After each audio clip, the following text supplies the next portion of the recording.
When we started our business in 1999, we had 0 in sales. By 2007, we had roughly 12 million in sales, and we did only about $500,000 or $600,000 in export business. This year, we'll do about 40 million in sales, of which 30% of that, so even larger than you were saying, will be in the export market. That's great. So kind of where we were in 2007 is where our export sales are going to be in 2011. So it really took a concrete effort and approach, and it was very much a part of our strategic plan. Keep in mind, when you're working and you're traveling overseas, it's generally not a 2-day trip. It's not flying to Boston in the same day and coming back. You, as a CEO or an executive at a smaller company, you have 52 weeks out of the year. You're taking 2 weeks of vacation. You have 50 weeks out of the year. Maybe you're taking no vacation. But just that travel, 1 week here and there, usually per market, that hogs a lot of your time as a CEO or as an executive. So that commitment has to be very real. And you know, one thing I think we found in export markets is you can't just assume the market's going to develop on its own. We very much handhold our agents, and we very much take them through our products. We train them. We translate brochures for them. We print it and literally ship it via UPS to them, because we know that the reality is the time frame that we're operating in is often different than the time frame that an agent or a rep is operating in. And if we want sales immediately, we're almost going to have to do that ourselves. The part that we can't do ourselves as kind of US-based exporters is day-to-day visit a customer. We don't have the relationships in country that a local agent or distributor might have. So finding the right distributor who has that is very important, but expecting them to simply kind of get out there and market your product is unlikely. You know, we have kind of in our office a joke, we call it collectors of agency agreements. There are people that love to look at kind of a new product and say, that's great, I can sell that. I'd like to become your exclusive agent. Please send me your exclusive agency agreement. You sign that agreement. Never hear from them again. You never hear from them again. But on their website is we're exclusive agents of Signature Fencing and Flooring. So, you know, I think sort of this commitment concept is probably the first thing I would stress. And then in terms of kind of discovering and finding those, and I don't know how much time we have, but I could take you a little bit through kind of how we found our early agents. You know, obviously, as a US-based company, the first place you tend to look is Western Europe, because it's culturally more similar to how we are here. They tend to have sort of similar lifestyles and such. But I will say that our biggest sales have always been to second and sort of third developing countries. So it might be the United Arab Emirates or Qatar. It might be throughout South America. Keep in mind that you know, Western Europe has already built their infrastructure. It's there. They're now in the process of replacing infrastructure. If you get into South America and you get into Eastern Europe, the Ukraine, in our case, where we're providing floors for concerts at stadiums, you know, they're just building their first round of kind of contemporary stadiums.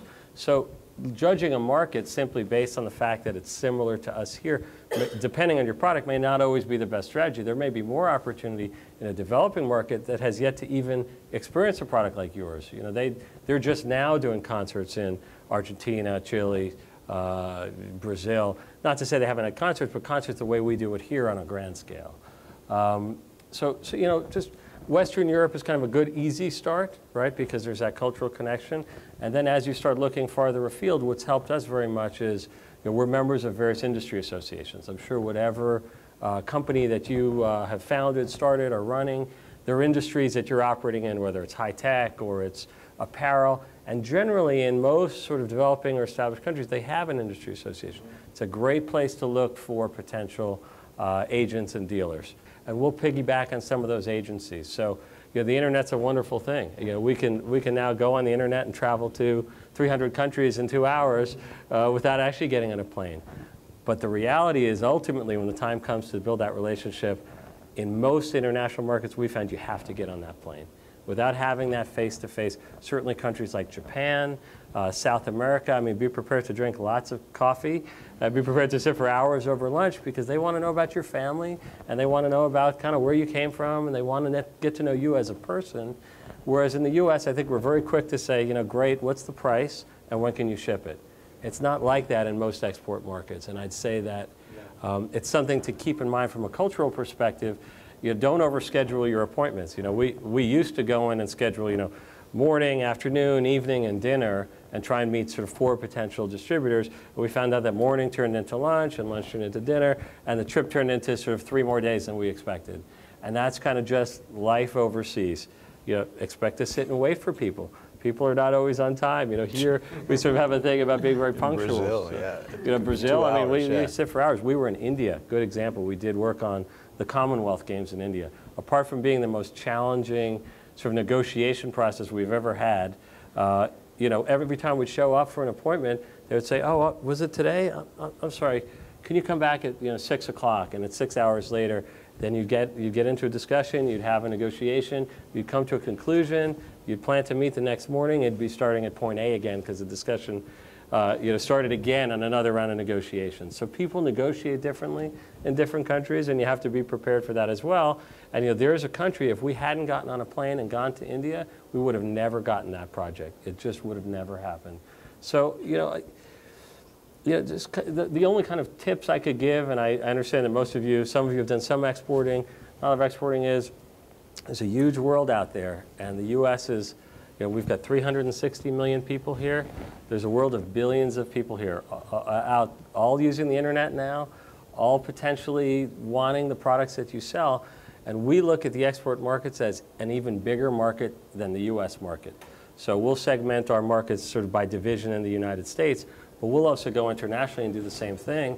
And we've now gone from almost no sales to 30% of our sales. And I suspect that within the next couple of years, it's going to be 50% of our sales because the opportunity worldwide is tremendous. So. Right. Thank you, Arnon. And I think to that point, too, we're going to come back to you when we get into our resource section. Okay. Because I think you'll be very helpful in talking to us about how you use some of the resources. Andrew, in all of your work with entrepreneurs, when do you tell them, or what do you tell them as to how to assess whether they're ready to export?